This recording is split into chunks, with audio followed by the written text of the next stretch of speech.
Purtroppo ieri mi ha chiamato un collega della zona proprio di Caprile Saviner, molto preoccupato perché gli hanno riferito che stanno arrivando disdette in zona Valpettorina, purtroppo.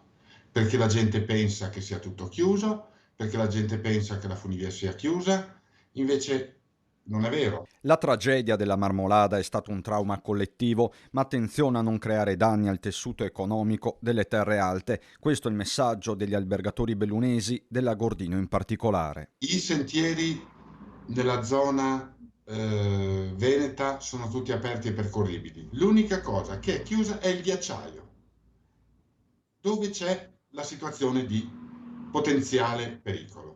L'unica zona chiusa è il ghiacciaio, tutto il resto è tutto aperto. Il passo Fedele è aperto, i rifugi sono aperti, la funivia, ripeto, è aperta. Quindi si sta facendo un po' la solita, spesso mala comunicazione. La stagione va avanti non come nulla fosse accaduto, pretendiamo il rispetto di quelle 11 persone.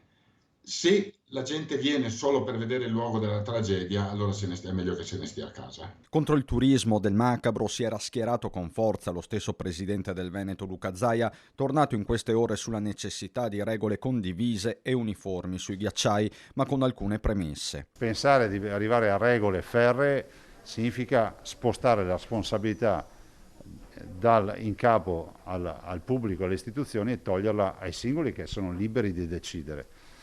Non so quale sia il giusto mix tra le indicazioni, anche perché poi immagino che se cominci a fare bollettini, se poi accade qualcosa, tutti diranno il bollettino diceva che non doveva accadere nulla. Il tema di mettere diciamo, tutta la montagna sotto delle regole diventa assolutamente impraticabile, impossibile. Poi guardate, siccome queste robe in Italia si trasformano in scartoffie, la via dell'autotutela finirà che ci porta bollini rossi dappertutto, così nessuno rischia di dover rispondere. Intanto, sulla zona della tragedia le ricerche procedono. Tutte le 11 vittime sono state identificate e riconosciute, ma ci sono ancora dei resti da recuperare. Terminata la fase 1 iniziamo la fase 2 di ricerche che si svolgerà con i droni e con ogni 3 giorni con i cani e del personale a terra, però questo ogni 3 giorni il personale a terra con i cani. Questa fase 2 durerà 10 giorni, passati 10 giorni si deciderà poi da farsi.